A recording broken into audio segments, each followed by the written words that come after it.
myself presentable here. Okay, good. We bow in four great vows. I vow to deliver innumerable sentient beings. I vow to cut off endless vexations. I vow to master limitless approaches to Dharma. I vow to attain supreme Buddhahood. Okay. Hello to you all. We continue on with our study of the patriarchs of the Chan school.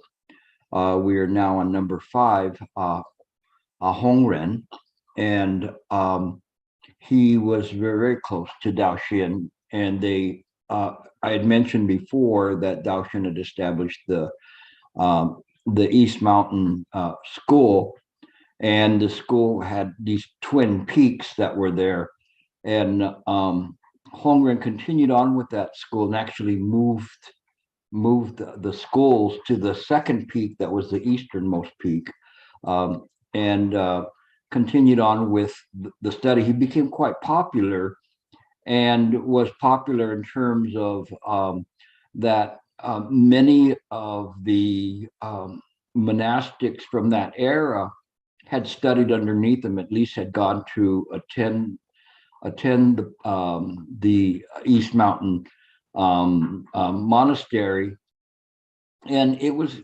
again kind of like a little bit of a Nalanda university from India, where there was quite a bit of different studies that were there.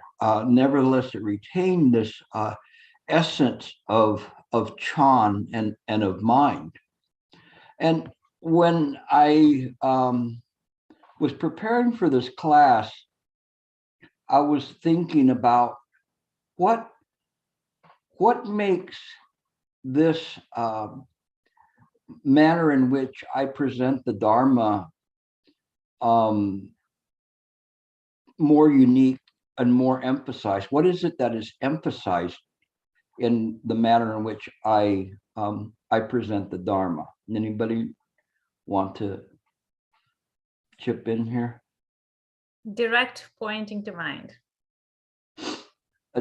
Yeah, it's kind of almost that the mind directly pointing at everything else, and or directly pointing at mind itself, and it is this right view that's there, that is preserved from generation to generation of what we call ekayana in general, of just mind. But this just mind is something that is very, very tricky. That's why I have my mind work forum, and I'm constantly correcting people who are participating in it. It's just tiny little corrections along the way to try to keep the practitioners from falling into a practice of samsara, of polishing the brick and trying to get something out of it. And this was kind of interesting, and I'm getting ahead of myself a little bit, with Hui Ning and Shen Shu, which were both disciples of Hongren. And one of them was utilizing a slower method of bringing about the practice, whereas Hui Ning used Subitism, the sudden enlightenment or sudden illumination. And it was interesting in terms of the way in which it is done, because the orientation is more towards perfecting your practice as a sentient being to become a Buddha. And the other one is understanding that just this very mind, this mind of awareness, is the Buddha mind. And it is when we fall asleep and fall into the dream, we have lost that remembrance of our true identity. We didn't lose our identity. The identity is there. It's never abandon us. But in the dream, because of the obscurations in the mind and clinging attachments, we've lost our real I can't call it soul. We've lost the source of everything. And when I constantly tell you to know all the Buddhas of the past, present, and future, perceive that all Dharma, Dhatu nature is created by the mind, you have to use that as some form of a mantra to remind you that this mind that you're using is the Buddha mind. And it doesn't get any better as a Buddha as it is right now. It is the same mind, but we are constantly trying to make it better, embellish it, to act like a Buddha, act like a Bodhisattva. Doesn't mean that we shouldn't comport our actions in the right way, but when we use the mind in the proper way, the paramitas are self-apparent in the self-nature of mind. We don't have to remember to do it because the clarity of the mind and the wisdom of the mind will dictate what we do, say, or think next. And it is in this way in which the Chan masters were trying to convey this, that this is not a study of something to try to practice at something, but it is the recognition that just this mind is the Buddha mind, pared down from all the vestiges of what we think a Buddha is, including, you know, the web hand, the knot on the head, the wand symbol, all the different appearances that we think that the Buddha is. And we see, and it was an interesting thing because I was, in preparing for this class, I was studying the meditation on Amitabha Sutra. And it talks about, think about this, looking into a transparent mirror. Think about this. Now think about the words that I'm saying, looking into a transparent mirror.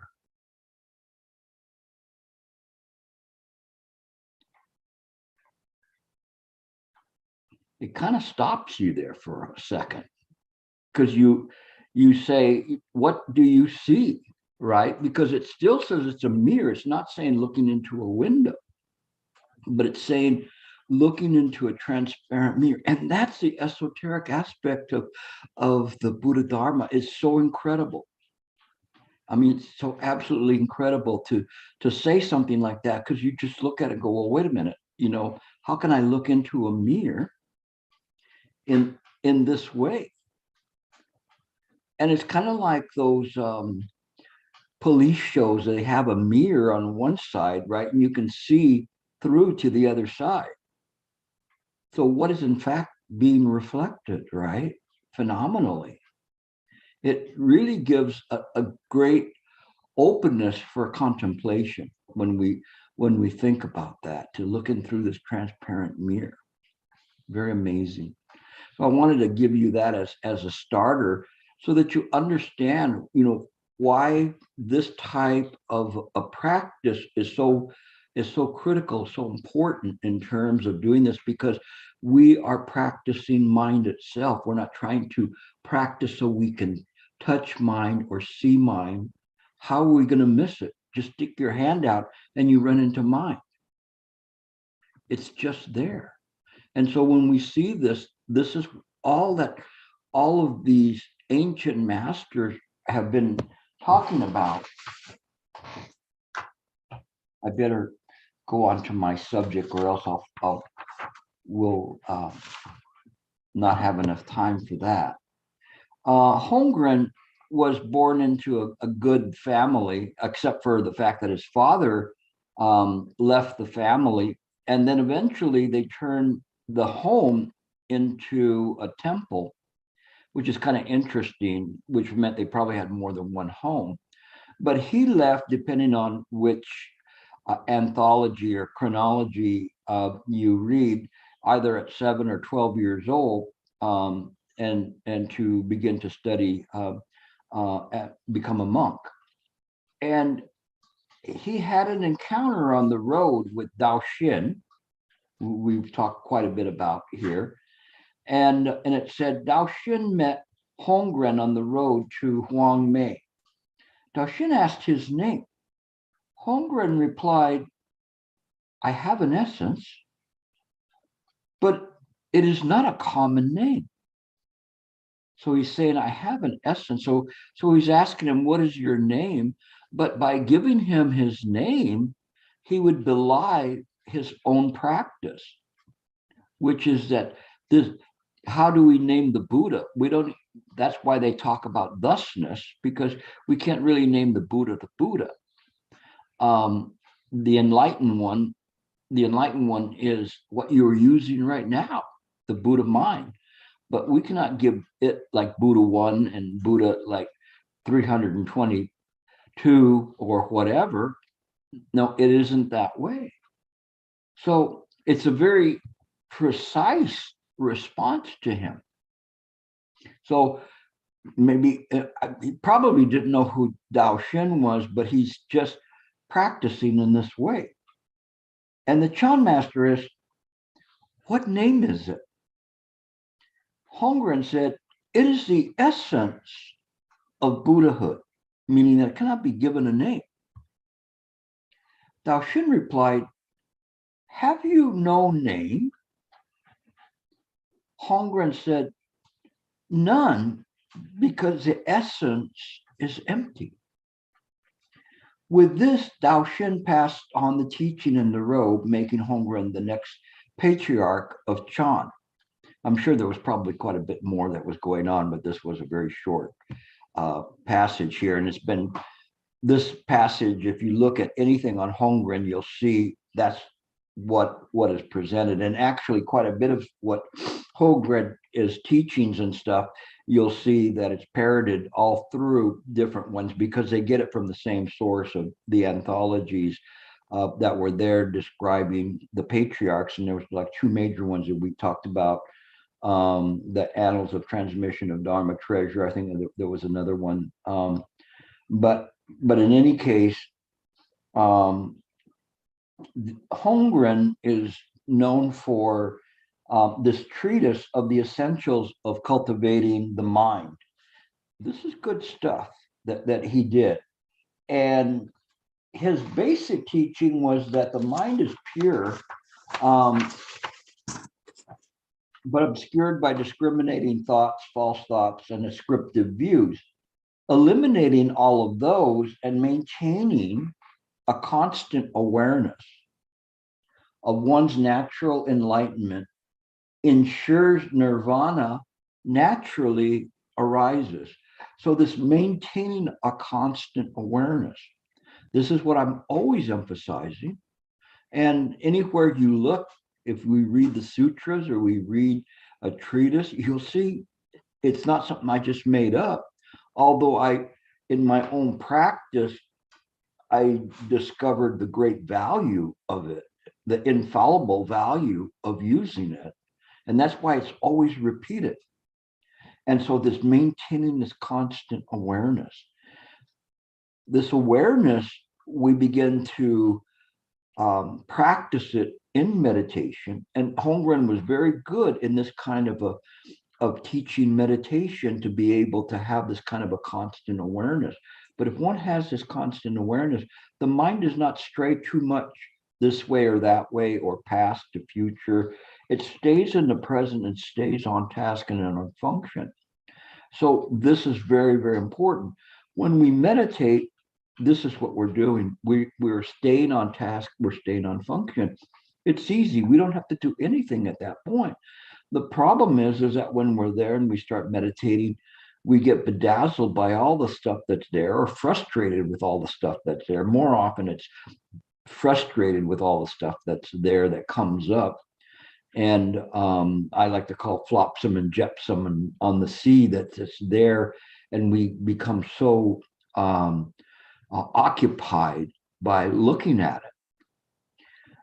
Awareness is not directly looking at it where it takes center stage in the mind. Awareness is knowing that this and that and other things are arising in the mind, and knowing that they're there without turning the mind's eye towards them. We don't need to turn the mind's eye towards them.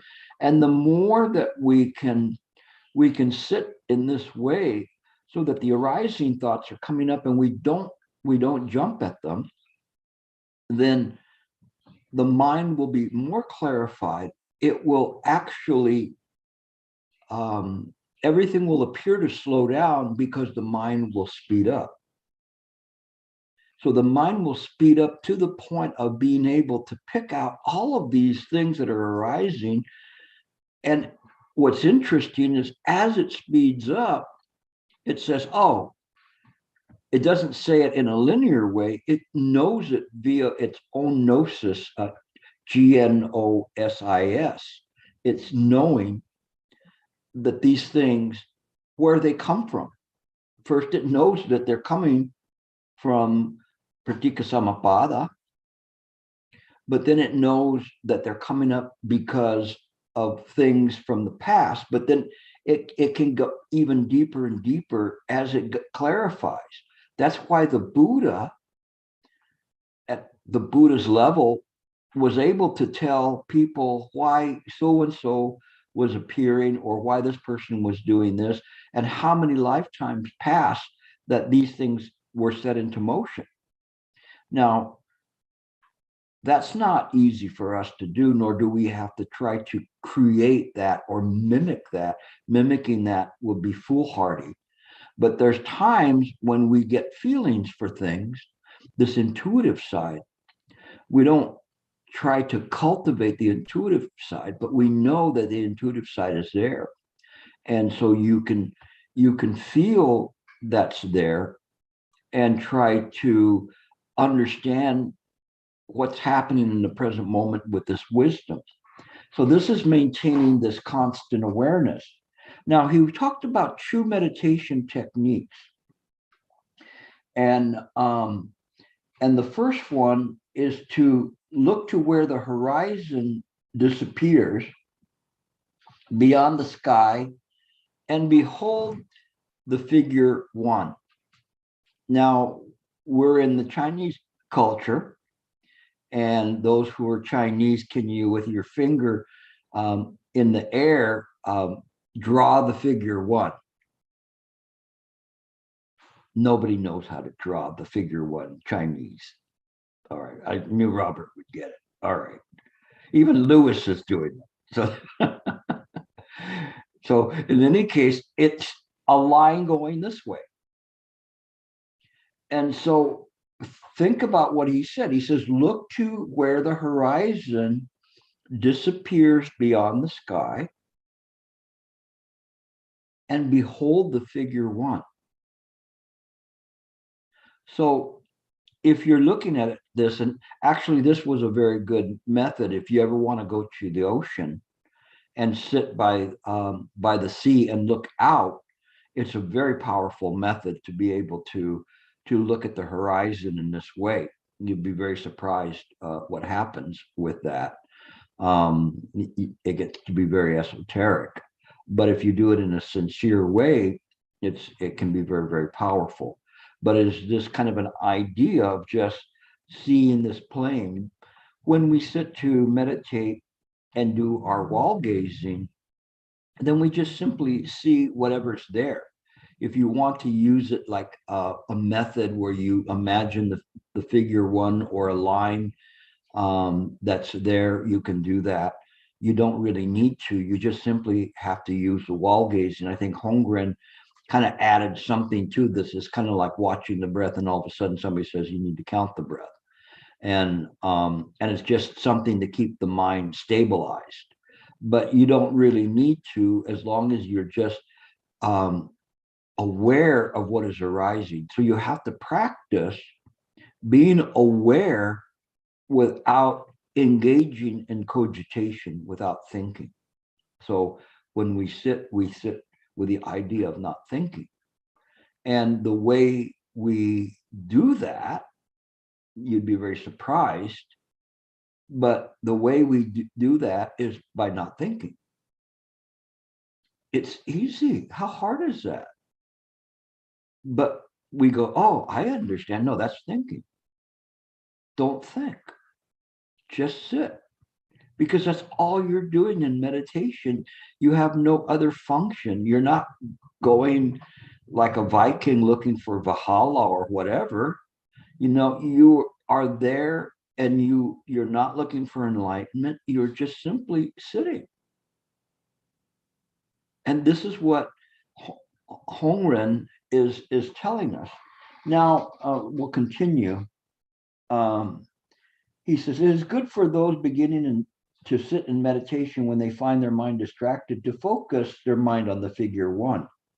The Chinese character for one is a single horizontal line resembling the horizon and metaphorically represents the unity of the mind and Buddha nature. I don't think we need to get into whether it metaphorically represents anything. Just sit and wall gaze. And he also taught that the meditator should observe the mental processes within. View your own consciousness tranquilly and attentively so that you can see how it's always moving. And I think it was Robert that caught on to this when we say, we know it's phenomena if what, Robert?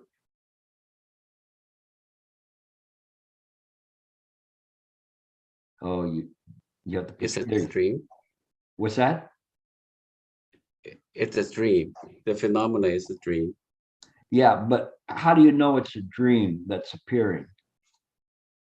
By being aware. Because it's moving. Oh, you mean, yeah. Whatever is moving, whatever is moving.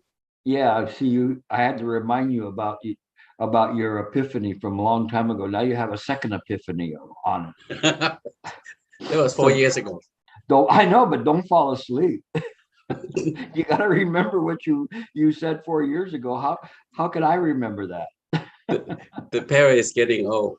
Oh my gosh. So in any case, if it's moving, we know it's a dream. It's phenomenal. Okay. It is appearing in mind. What we are looking for, I take that back, erase that. What is the practice is remaining with the source, with a clear mind. So the source is looking through that transparent mirror. You go, what is that transparent mirror? It will bug you, should bug you a lot to try to think about what the heck is a transparent mirror.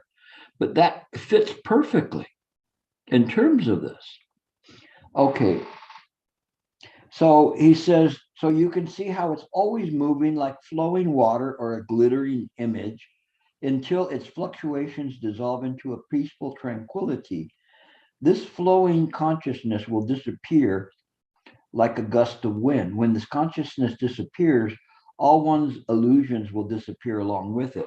And there's a caveat here that's very, very important. Please remember this. We do not purposely exclude thought from the mind simply to purge the mind from any appearances.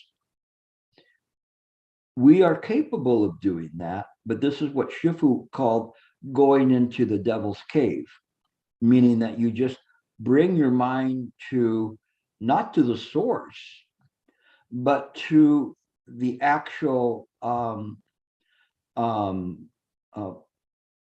this dead cave.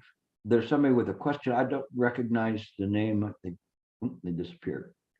Okay. And so, yeah, we got, I figured that. Okay.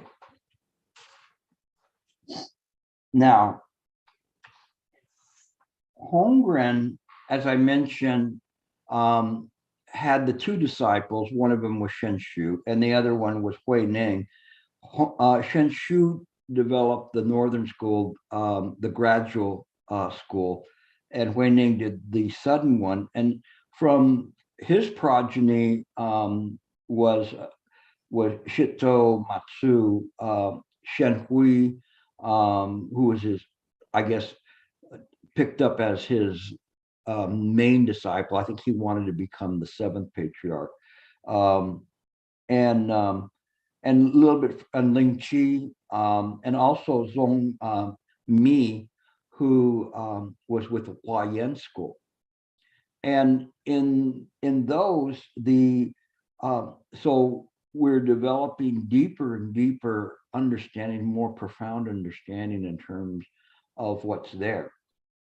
And so we will get into those, but we first have to learn the alphabet from Bodhidharma and all the way through now to Hongren, and in terms of being able to see this and to understand this is just Ekayana teaching, this is just mind. Now, what I want to do is go into the treatise of the essentials of cultivating the mind. This is early 8th century, so it'd be in the 700s. The first question is, why do you call the mind the fundamental teacher? And the answer is, the true mind exists of itself and does not come from outside oneself. Does not come from outside oneself. As a teacher, it does not even require any tuition fee. Nothing in all the 3 periods of time is more dear to a person than one's mind. Now, if you catch that in the wrong way, it will mess you up. But if you understand that this is the self-nature of mind, then it can open things up for you. If you discern the suchness inherent in the mind and maintain awareness of it, again, maintaining awareness, you will reach the other shore of nirvana. The deluded forsake it and fall into the 3 lower realms of existence. Therefore, it is known that the Buddhas of the 3 periods of time take their own true mind as the teacher. This is important because when we look at the things and we look at the 3 jewels, you know what the 3 jewels are, right? Hopefully you guys know the 3 jewels. Anybody not know the 3 jewels? Okay, I'm assuming you all know the 3 jewels. Everybody's going, gosh, I hope I'm right. Don't call on me. People turn off their camera. The 3 jewels, and the Buddha, the Dharma, the Sangha. And only one of them is real. Because the Sangha move, right, Robert? And the Dharma moves. Only the Buddha doesn't move. It's the only one that's there. That is why he's saying that they take their own true mind as the teacher.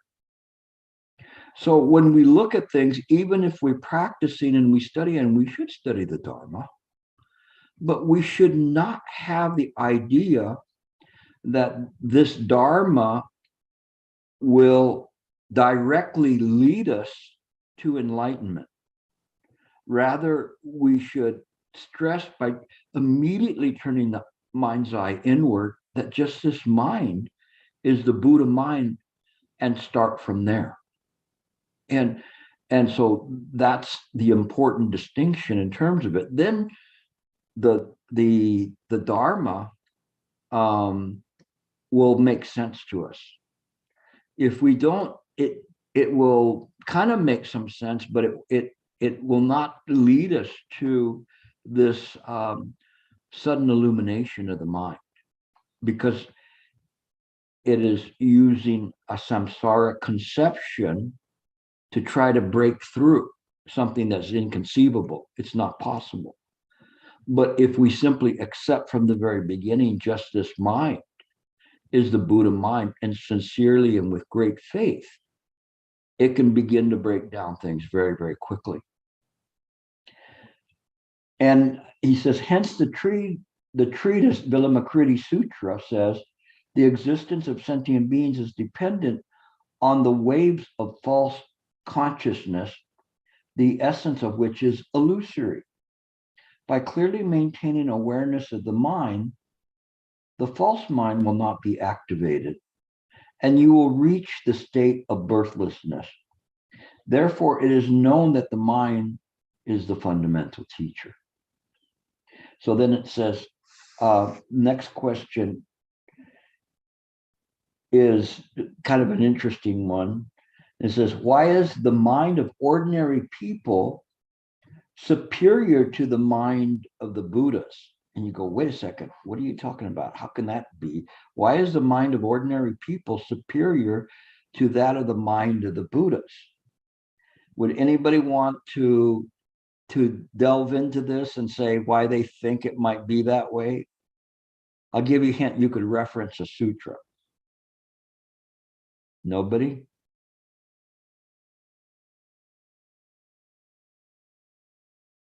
This is big boy and big girl stuff. Yeah, go ahead, Michael. Vimalakirti Sutra, maybe, and it's maybe because it's the same mind, and it's like, in a sense, to stabilize the mind and the right view when everything is moving, when the 10,000 thoughts arise, and to let them arise in a proper way without attaching is maybe easier, more skillful than when one has a Buddha mind, which one has anyway, but which is clear and clean and pure and neat. I don't know. Yeah, you're tiptoeing right around the edge of the void as you're going in and out and in and out, which is good. I mean, this is why I asked the question, because it's not an easy one to answer clearly, but let's see what they say. And thank you for contributing. It says, you cannot escape birth and death by constantly reflecting on Buddhas divorced from yourself. But you will reach the other shore of nirvana by maintaining awareness of your own fundamental mind. Therefore, the Buddha says in the Diamond Sutra, anyone who views me in terms of form and seeks me by the source of practicing a heretic path is unable to see the Tathagata. Therefore, it is known that maintaining awareness of the true mind is superior to reflecting on the Buddha's divorce from themselves. And that's what I was saying earlier, that the Buddha cannot be known by his 32 marks. And it's saying pretty much what you're saying, Michael, is that you have to stay here and understand that this maintaining this true awareness is critical. And this turning the mind's eye inward is right view. This is what we practice. If you practice in this way, it will cut kalpas off of your time, okay? In terms of becoming enlightened. It could be as early as next week. You never know, okay? I'm not saying that too many of you will get that, but we'll see. Okay.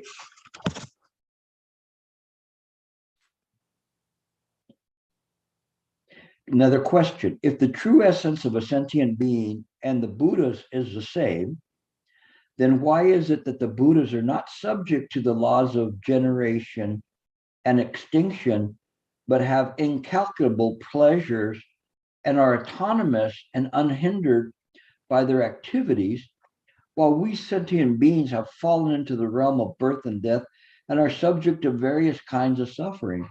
It's going, that's a chip. I mean, if I have the Buddha mind, why can't I enjoy, the reward body right now and start enjoying everything instead of just being in the suffering of samsara? Essentially, it's saying that's kind of like, that seems like there's a duality there. So these are tough questions that were being raised here. These are good. And so it says, all the Buddhas of the 10 direction are enlightened to to the Dharma nature and distinctly illuminate the mind that is the source of all individual dharmas. They do not generate false thoughts, never fail in correct mindfulness, and extinguish the illusion of personal possession. Because of this, they are not subject to birth and death. Since they are not subject to birth and death, they have achieved the ultimate state of serene extinction.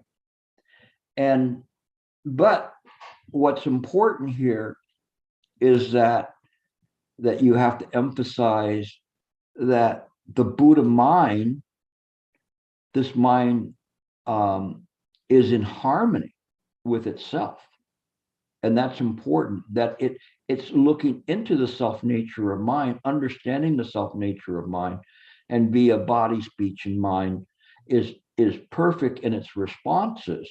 Whereas if we try to subscribe to some kind of a higher level to do things, we will probably fail miserably unless we are using the idea that just this mind is the Buddha mind, letting it settle, being aware moment to moment to moment, and letting the mind reflect the paramitas, the 37 factors of enlightenment, the Eightfold Path, the Four Noble Truths. All of these are reflected in the actions of the Buddha mind, whether we'd say good, bad, or I shouldn't say indifferent, but beyond that, which is just the mind itself trying to kind of sweep up all of the problems that are appearing in samsara. Okay.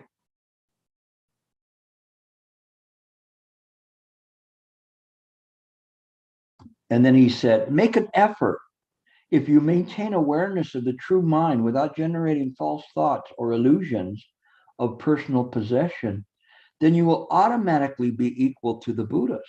Because you're automatically equal to the Buddhas, you just don't make the effort. And that's what I'm always telling you. Make the effort.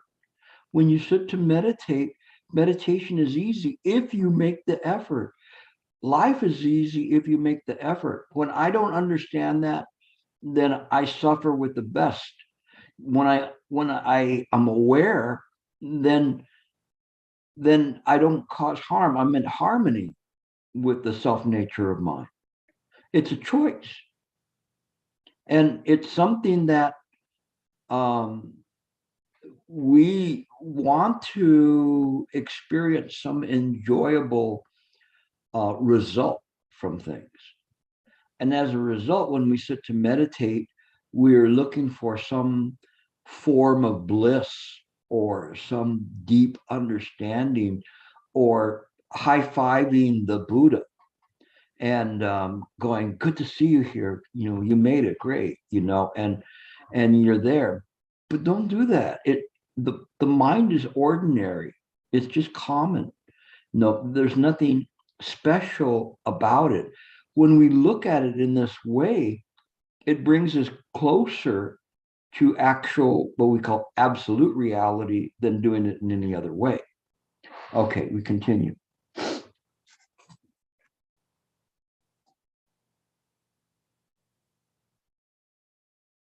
You say that such like Dharma nature is embodied by both sentient beings and Buddhas identically and without duality. Therefore, if one group is deluded, both should be deluded. If one group is enlightened, both should be enlightened. Why are only Buddhas enlightened while sentient beings are deluded? This is a really, really, really good question. And you should be thinking about this and going like, what makes Buddhas and us sentient beings illusory? I mean, what is it? You know, how can we say there's non-dual when I'm sitting here and I'm suffering? The answer, at this point we entered, and this is very important. This cracks me up what he said. I'm sorry for my interjection, but I had to laugh when he said this, because it was something like I would have said back then. He says, at this point we enter the inconceivable portion or portion of this teaching. In other words, we're going into the esoteric, you know, and so I'm just telling you that ahead of time. We're going into the inconceivable. This is not something that a samsaric sentient being is able to conceptualize about, which cannot be understood by the ordinary mind. One becomes enlightened by discerning the mind. So discerning means that we are able to see the machinations of the mind, see how it functions, and what is the main thing that we know about how the mind works. Please, somebody get this right. All right, Eon, you laughed, so you must know the answer. What do we know about how the mind works? Go ahead. Pratitya samutpada. Yes, causes and conditions never fail. This is important. So this is this discernment of the mind. Thank you. And so this is the way that we see things in this, in terms of practice. One is deluded because of losing awareness of the true nature. If conditions necessary for you to understand this occur, then they occur. If you cannot if they cannot be definitely explained, simply rely on the ultimate truth and maintain awareness of your own true mind. So it's saying, if the conditions are there for you to penetrate what he just said, great, that's good. But if not, just still have faith in mind and maintain this awareness. So it is this awareness that I'm constantly presenting to you to do, because this is turning the mind's eye inward and using awareness all the time, and to see the things as they are. And the mind will train you. You don't need Gilbert to tell you anything anymore. The mind will present to you, oh, by the way, this is how this works. Really? Yeah. And it's very interesting because it will take you under the wing, so to speak, even though there's nothing underneath the wing, but it is what I would call self-revealing. But the self-revealing is the self-nature of mind that will be revealed to you if you can maintain this awareness. If you can't maintain it, you still have to have faith that someday you're going to be able to do this. But this is the shortcut. Okay, so you can, it's like you can stand in line at Disneyland, all day and ride 2 rides, or you can get the free pass or whatever, and just get to the front of the line all the time. But it is why Hui Ning was talking about the subitism, this sudden illumination, because it is a sudden illumination. All of a sudden, like that snap of a finger, you're in mind. Right now, you're in mind. This mind is the Buddha mind right now. That's subitism. That's the sudden enlightenment. It's yours to lose. And then when you look and go, oh, what time is it?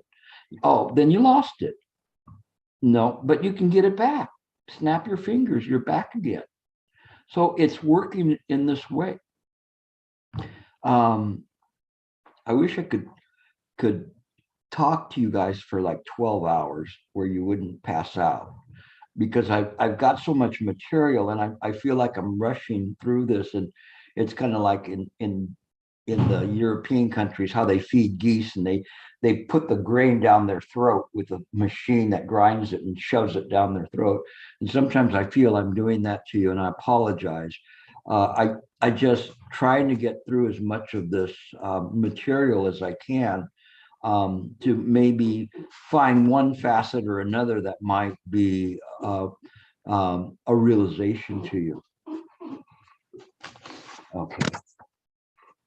So it says, therefore, the Vilamakritti Sutra, speaking of the Vilamakritti Sutra, dharmas have no self-nature and no other nature. Dharmas were fundamentally not generated in the first place and are not extinguished. It's just mind. So if we say that they have something, then it's a possession. And or any other nature, we can't say they're just a phenomenon. Remember, Nagarjuna and apparent reality and absolute reality, he didn't go there either. I always keep bringing him up because he was right on with that. We cannot say this is phenomenal and therefore it is non-existent, or because it appears it's existent. This is, as he mentioned, is we're getting into the inconceivable portion of the teaching or the program today. It's not something that can be grasped at. And so he's presenting it and going like, whoa, you know, here's one for you. And you're going like, what? Enlightenment is to transcend the two extremes and enter into non-discriminating wisdom. If you can understand this doctrine, then during all your activities, you should maintain awareness of your fundamental pure mind. Do this constantly and fixedly without generating false thought or illusion of personal possession. Enlightenment will occur of itself. And that's what I've been telling you. Enlightenment will appear on its own. The thing that we are doing is we're obscuring it by our attachment to the notions, concepts, even if they're not negative concepts, positive concepts of I need to get this, I need to put this down or whatever. And so when we're practicing from the samsaric side, there's too many obstructions. It's very, very difficult for us to get there. And best we can hope for is to be a Pratika Buddha, which is kind of the middle ground from, let's say, a sound hearer to a Pratika Buddha to a Bodhisattva or a Buddha. You have some experiences, but you don't really know from where those experiences are coming because the wisdom is not fully finished, and they lack Anyatara Samyak Sambodhi, understanding the deep essence of Pratika Samapada, cause and condition never fail, or everything is created by the mind. When we approach everything in this way with the awareness of mind, then everything becomes easy, and meditation becomes easy, life becomes easy. It does not give you a inoculation against adversity in life. All of that's still there because of karma, but you can handle it. You understand that that's there, it's temporary, it's impermanent, and you begin to understand the causes of why those things are appearing. So it makes life a lot easier to do, and you're no longer concerned so much on your own adversity, but you're concerned about how am I going to teach all of these people that showed up today something that can make sense to them, something that might penetrate through. That is my interest, and throughout the whole week it's my interest, and I'm looking for the way how to explain things in a way where I'm just not giving you a historical cavalcade of all of these Chan masters and just touching on doctrine without making it something that you can use. That's what's important, is for you to pick this up and to practice it yourself. If you ask a lot of questions, a number of doctrinal questions will become greater and greater. That's why I always tell you, ask questions, ask questions. I'm so happy when people are asking questions. You know, Robert was asking questions, and then he got tired, and I don't know, he just kept sweeping. And then David was asking questions, and he gets tired. You know, now we have somebody else that's coming in and asking questions. Ask questions, and ask the deeper and deeper and deeper questions. That's what's important. Don't be afraid to ask questions, and don't be afraid to be corrected. It is good to be corrected. And so that's important. When I used to practice martial arts, the instructors would show you, something that you're doing wrong.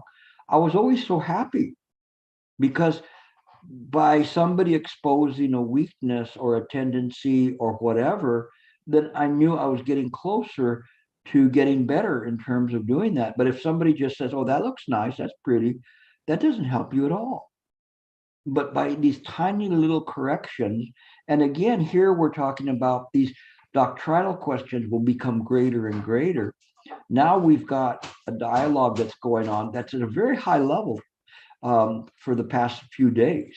And so it's impressive in terms of how people are coming into it. And it makes me really have to look at what they're saying to point them, continue to point them in the right direction or to readjust them a little bit. But each time the tweak is a little bit slighter than before. If you want to understand the essential point of Buddhism, then be aware that maintaining awareness of the mind is paramount. It's the most important thing.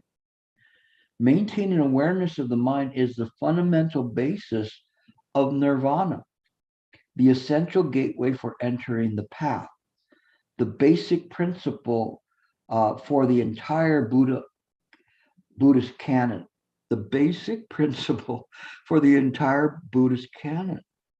I mean, when you understand and you maintain awareness of the mind, something happens, because all of these doctrinal questions that you're asking and looking at and probing and contemplating, all of a sudden you go back and you read the Diamond Sutra and you go, why? Where did that come from? I didn't even know that that was there. Or you read the Shurangama Sutra and all of a sudden it makes sense to you. Or whatever sutra is there, it makes sense. Or the Lotus Sutra, and you begin to mine at a deeper level that's there. Again, in the sutras, in the treatises, we always have this line of doctrinal presentation. But there's another channel that is running, which is the Esoteric Channel. It's difficult for us to make a connection with the Esoteric Channel because it has to bypass the ego. It has to go directly to the self. But that's easy if one is maintaining awareness of the mind, then you get this accessibility there. And your cable company is not going to charge you more for that extra channel there. They don't even know it exists. So we want to get to that, and that's the one that's reflecting on down, looking through this transparent mirror to see everything that's going on. And it says the basic principle of the entire Buddhist canon and the patriarchs of all the Buddhas of the past, present, and future. And why is that? You don't know. How do you know all the Buddhas of the past, present, and future? Anybody? Come on, somebody. All right, Ian, go ahead. There's a short program, so go ahead and answer it. You perceive that all of Dharma Dhatu nature is created by the mind. It's all created by the mind. And when we understand that, that's where we started, right? In my opening to this is where I started in saying everything is created by the mind. And this is what he's presenting. I'm banging on that all the time. And this is Hongren's best stuff. It's good. I mean, these are hard questions that were asked of him. And this is not something for the faint-hearted or people who just want to feel good about themselves. This is somebody who wants to really find out what mind is.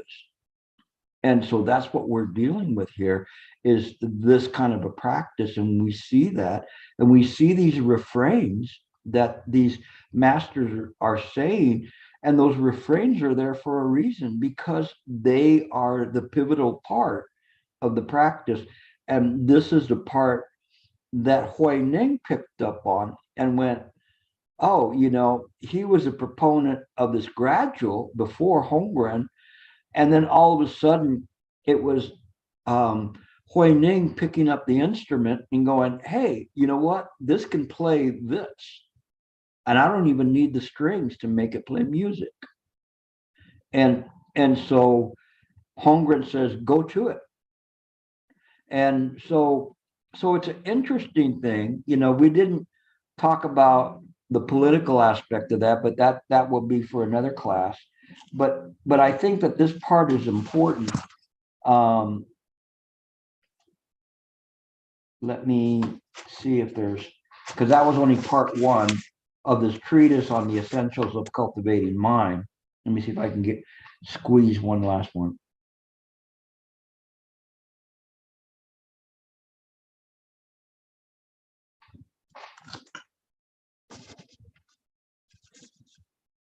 I think I'll leave this one for next week, and we'll go through this because I don't want to rush through the next part. It's good. And by the way, if you want to take a look at it, it was from an article on the Way, the Daily Zen Journal, Treatise for Essentials of Cultivating the Mind. Somebody wants to put that in the notes. It's already there. Oh, okay, good. All right, so great. So then, because I would really want you to study this on your own.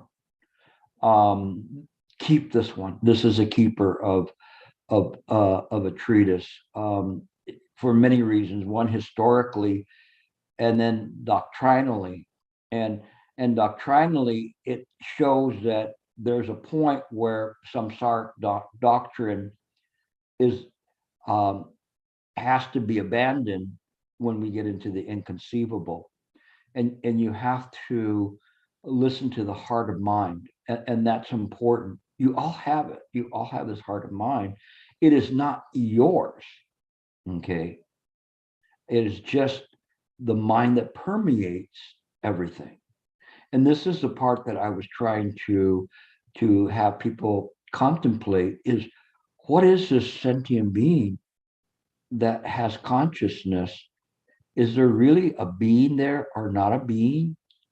Is it, how can it be mind and also be illusory?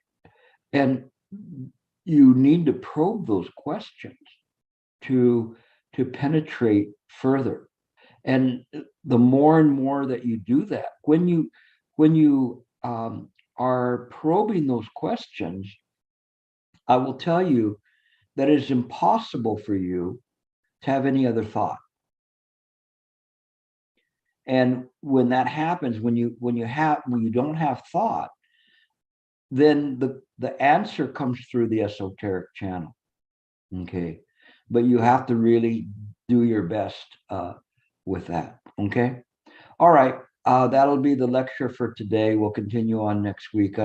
I'm really happy to present this and to illuminate more of the history of the ancient Chan patriarchs. I think hopefully, I know some of this you know, some of it you don't know, and some of this is a little bit deeper into that. But you can follow the line of progression of Ekayana right from Bodhidharma all the way through.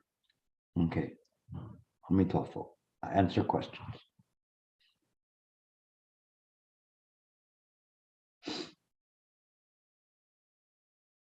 Yes, Michael.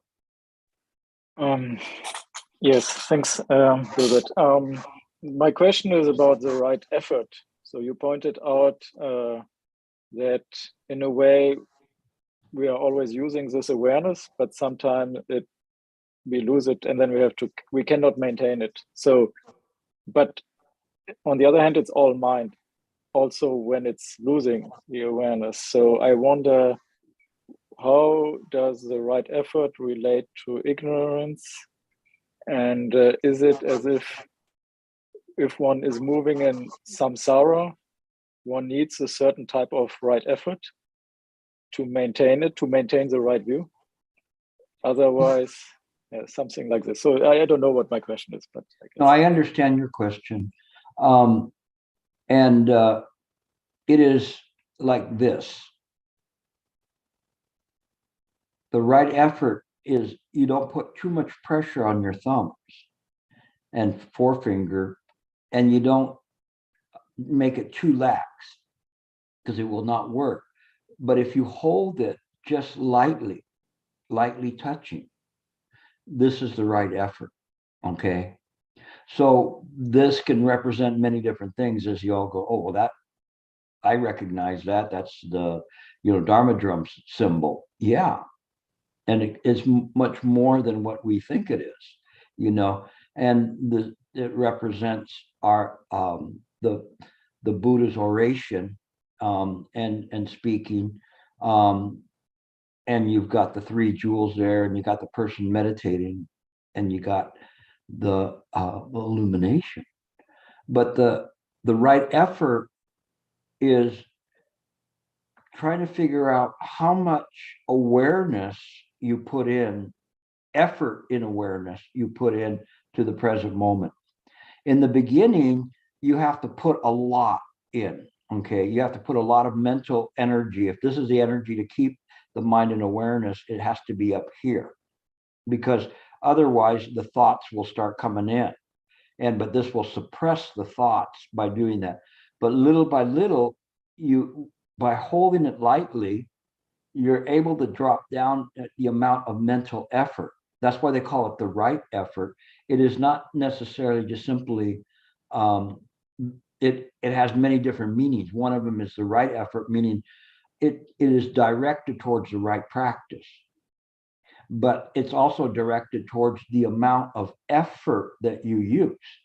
If it was that way, then we would just say it's just prajna that we practice.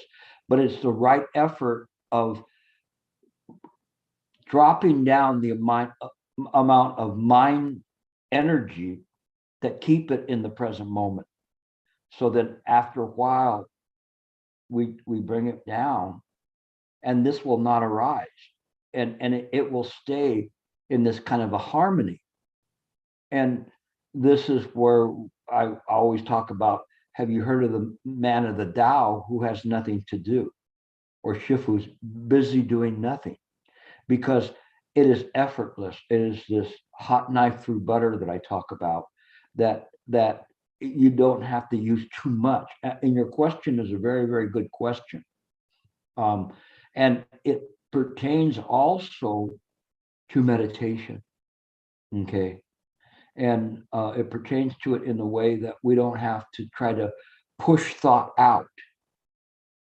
We just have to learn how to illuminate the mind. And so when we're sitting there, there is something that we're doing in the meditation, even if it's silent illumination, and it's just simply maintaining the mind of awareness and illuminating the mind. We illuminate the mind as to things that may be perceived to be arising in our consciousness, but also externally, the environment itself. There is no two things that the mind is aware of.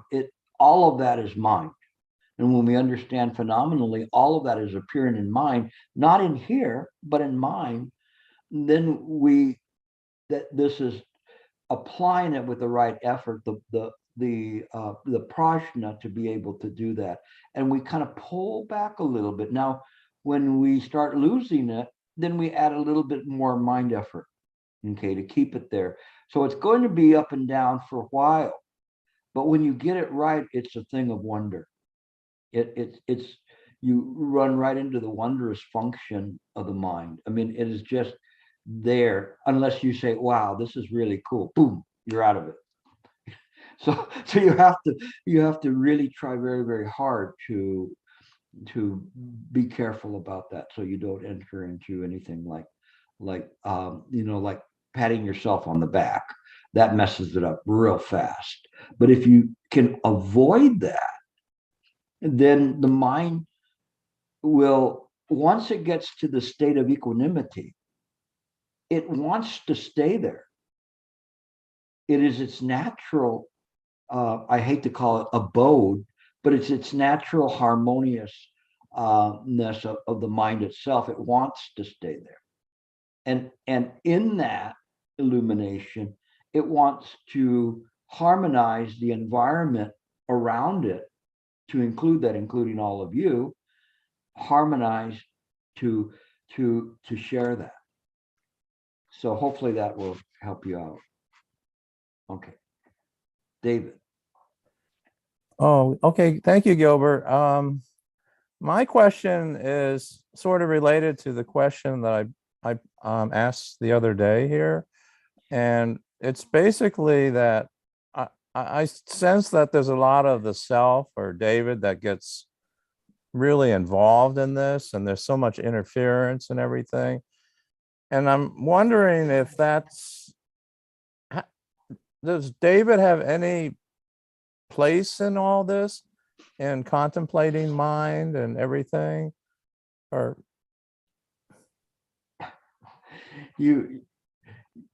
I wish that you would put that kind of effort in realizing mind rather than trying to save David. I think that if you put that much effort into realizing mind, you wouldn't be so concerned about David. David is a puff of smoke, and but what runs through David is mind. So mind, practicing mind, that's all you need. Okay, don't be worried about that you're going to bring him along with you, because if you met the Buddha, you would be there and they're going, what are you doing with that mechanical puppet? So just leave him alone, and keep practicing and keep asking your questions. Okay. You still have time. Okay. So there's not, let's say, I mean, it's like the hourglass in the Wizard of Oz. It's getting a little low, but it's still there. You still have time to keep doing this. Okay. Yes, Louis. Thank you, Gilbert. In the Lankavatara Sutra, the Buddha was talking to Mahamati and said that he has two teaching methods. One is to teach through instruction, and the other is to teach through attainment. And because there's nothing to attain, is that the esoteric teachings that he was talking about, the gnosis that he was talking about? Probably so. I mean, you're kind of paraphrasing the sutra, so I don't have a recollection of that part in the Lanka, but in terms of it, it's pretty much kind of consistent, let's say, with what I'm saying and what Shen Shu and Hui Ning represent. I'm just saying they represent because I don't necessarily buy into they were complete opposites. This practice of maintaining the paramitas and everything else, and then the other one is this. It's not really attainment as much as it is this sudden illumination that everything is created by the mind, and using that for the cornerstone of our awareness. And our awareness is not other than the Buddha mind. So it's just kind of skipping all of the middle steps and going to that, but one has to, it's kind of like the difference between sun illumination and a huatou. In the huatou, you have something that you're doing, you're busy with. In sun illumination, you're not busy with anything. But it can't just be somebody just floating around. It has to be the actual working of mind work of staying with this awareness, and the awareness works. It works. I mean, yes, you can do it the long way, like I said, or you can go to the front of the line. Now, being at the front of the line, you can mess up pretty easily.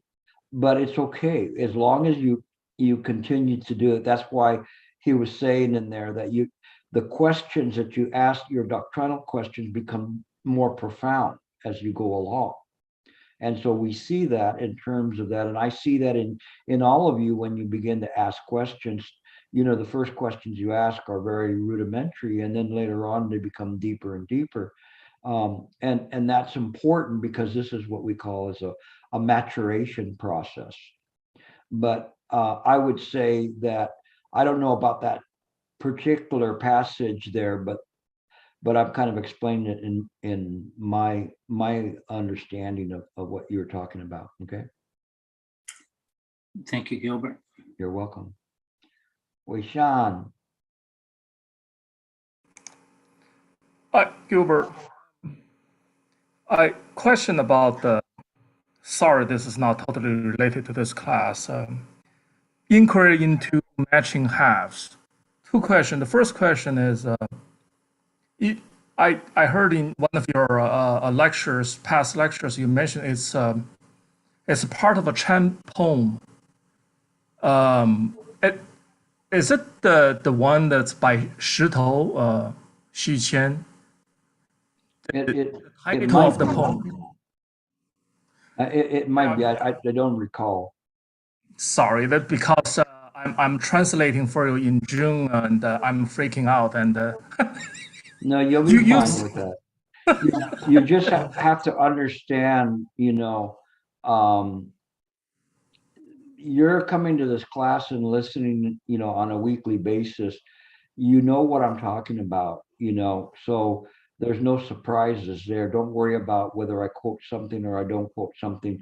Don't worry about that. You'll be fine. You know, I have a lot of confidence in the manner in which you're, you know, that all of you are practicing, and I'm kind of getting the information from Esther on this. So you know, and I know you guys are doing good. So don't worry about that.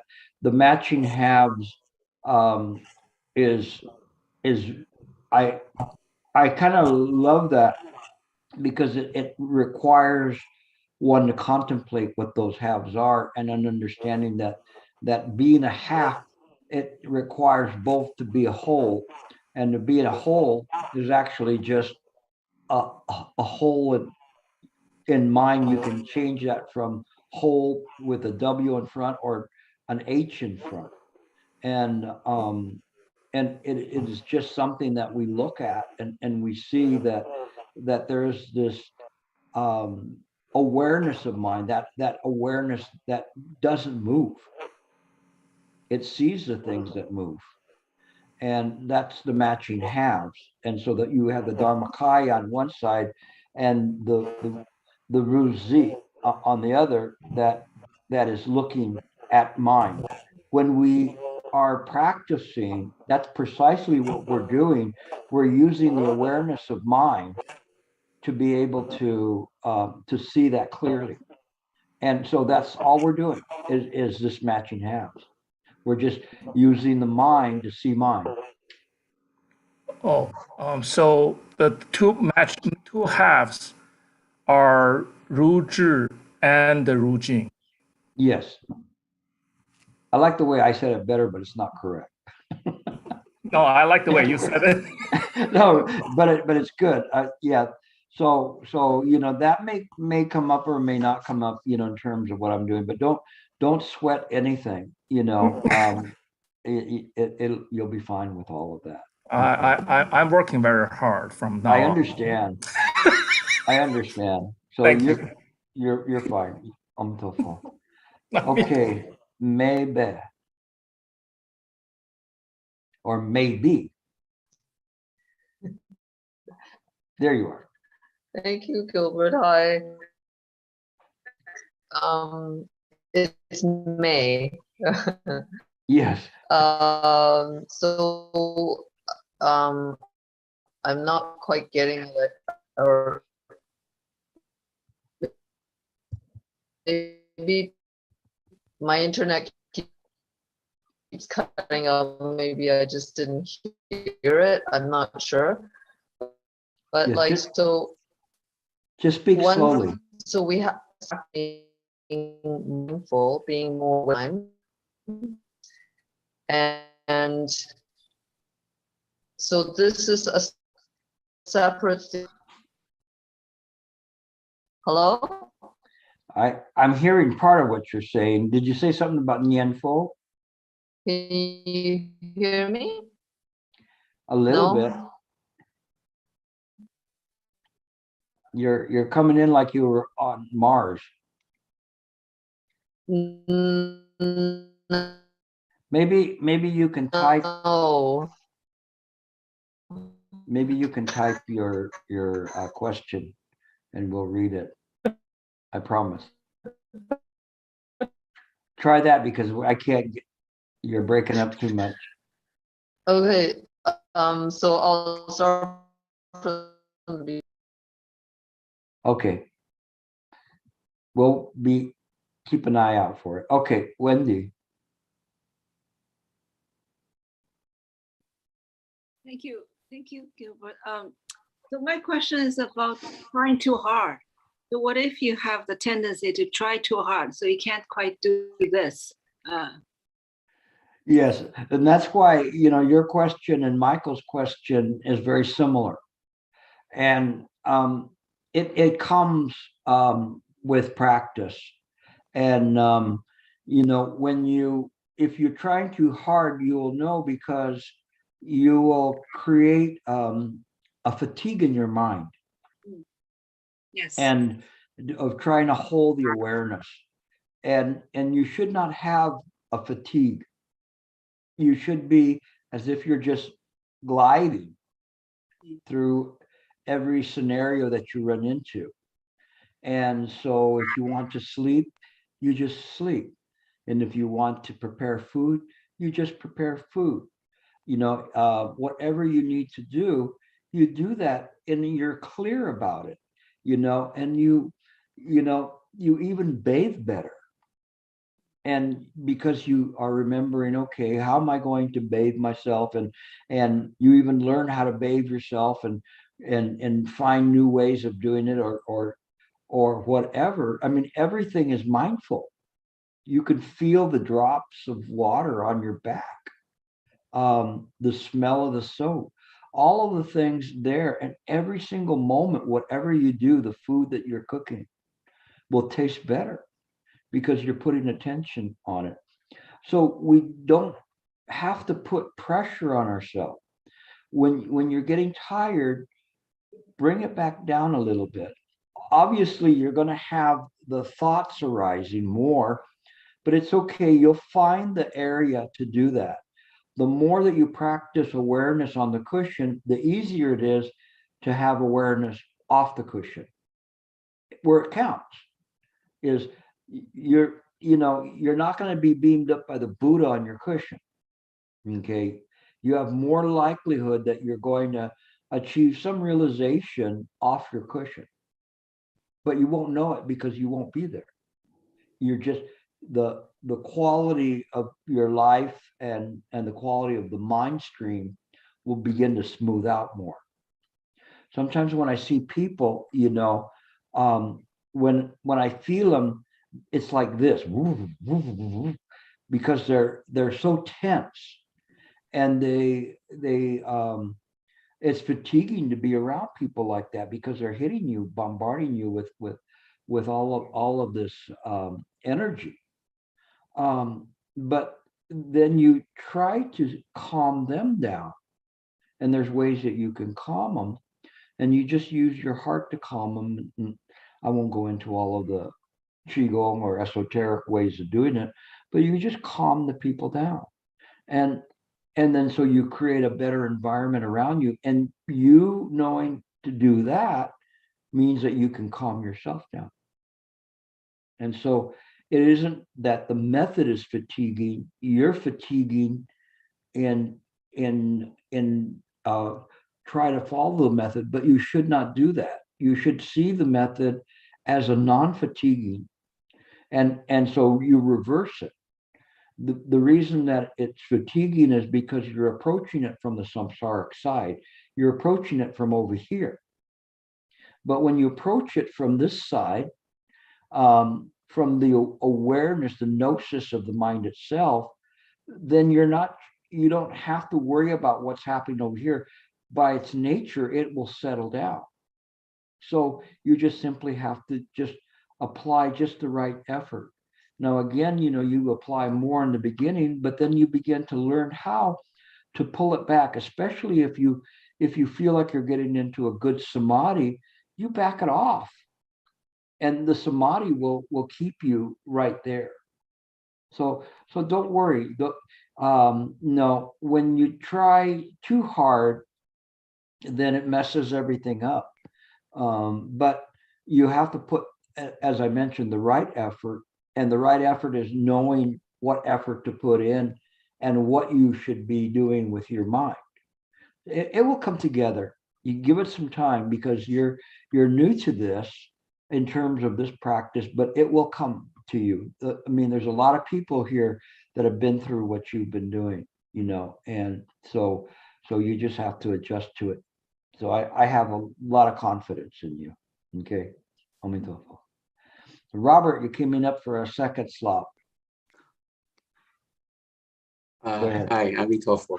Amitabha.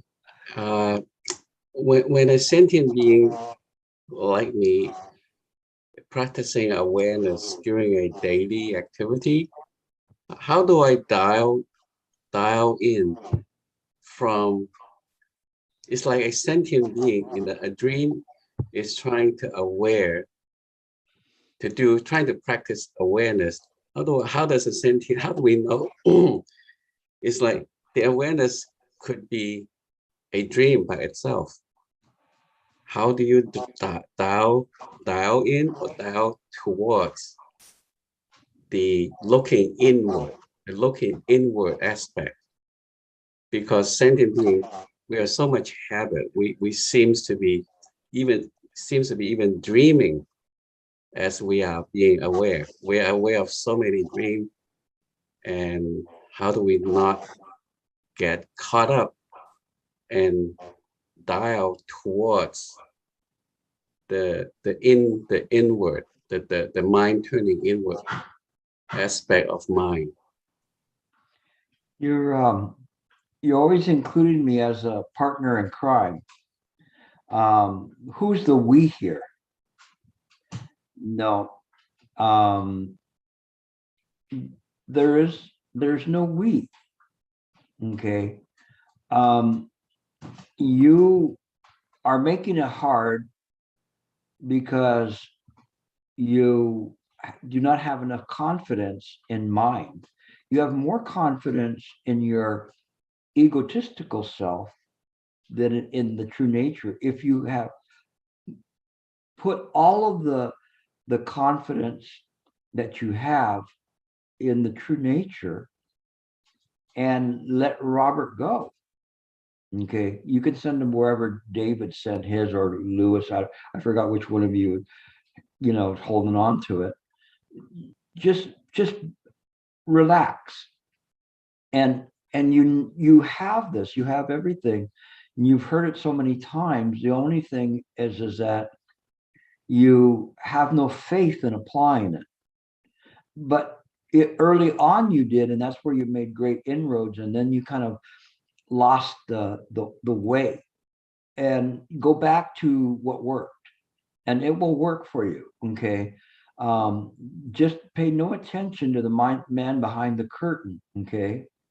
Just leave him alone, and practice in the way I say. Have confidence and faith in that. It will work. I guarantee you, if you practice, it will work. You may not realize how much better you are, in this samsara, simply because mind is now operating the mechanical puppet. Okay, you'll get there. I know you will. Okay. Okay, Suzanne. Hi. My question came while I was listening. I should move away from the group out here, and there's a bunch of people here. I hear people speaking, sweeping, but there is no broom and there is nothing to sweep. I hear people speaking of trying too hard. But if we hold the water too tight, the hose too tightly when we are watering the garden, no water can get out. I know that I must use my inward eye. But if my inward eye is blurry, are there glasses to make it more clear? Only in mind. Thank you. You're only creating flowers in the sky, okay, by doing that, or they'll call cataracts, and so Shifu used to say he used to always see bugs because he had floaters in his eyes. I do now too, but he would be going like this, trying to swat at them because they appeared to be there. But again, if you do everything right and you have confidence, and I'm so happy that you guys are asking these questions because they're important. But if you guys just listen to it and say, what did he say? I don't know, but it sounded good. Maybe somebody understood, but it's all right. The point is this, is that it's a choice moment to moment that you make to practice or not to practice. And pratika samapada, cause and condition never fail. The more that you practice awareness, guess what? Tomorrow you're going to practice awareness at least as good. Okay. And then the next day even better, because cause and conditions never fail. But you have to really begin and practice sincerely. So this is why we practice on a cushion, so that we can begin to I'm trying to say have the mind harmonized with mind. Okay, the mind that's there, the Dharmakaya, and the mind that is the awareness. It is the awareness that runs through all of us that is the Buddha mind. It is not the cogitation. All of that is all separate from us. And if you study the Abhidharma or other practices, you'll find that all of those things, we share some karma together, and other karma is just ours. But all of that is just simply illusions or just dreams. But that awareness is real. But we cannot call it by any name. And that's important. Okay. So when we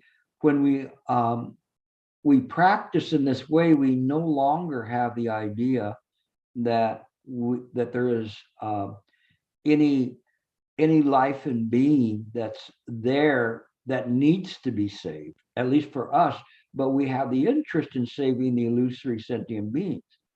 This is very deep. And why do we do that? I mean, you have to always be asking yourself about that. That's a tricky one, okay, in terms of that, but that's the way mind works in terms of that. But that can't be written down on, in any way. It can only be written down in terms of an exclusion, that this is not mine. Okay, but what we do is we are looking for the source of mind in the present moment via awareness, moment to moment to moment. That is right view. Okay, so as long as you practice that, you should not have any kind of a lack of faith. It will work. It will work. And the more you get it, the only thing I can tell you is that the stronger you get it, you're going to be figuring out, like, I don't have enough time. Time for what? Time to go around waking up illusory sentient beings. And so you have to make your plans. But that's the byproduct of all of this, is this incredible wisdom and compassion. That was the transition from Theravadan to Mahayana, was this incredible Anyatara Samyak Sambodhi leading to this great compassion. Okay. And then the May, did she type in a question? Yes, she said that Robert asked her question. Oh, okay. All right, that's fine. If she wants to ask more next time, then she's certainly welcome to do that. So I thank you. Yeah, Suzanne typed in that she's looking for source of mind to attain right view. She said, you know, she typed exactly, looking for source of mind to attain right view. Thank you, Amitofo. You should not look from the samsaric side. There's no abiding, there's no getting. You just understand immediately that this mind is the Buddha mind, and see the whole world through the Buddha mind, the awareness, seeing through the samsaric consciousness is just samsara looking at samsara. But when the mind looks at it, it looks at samsara and sees samsara not other than itself.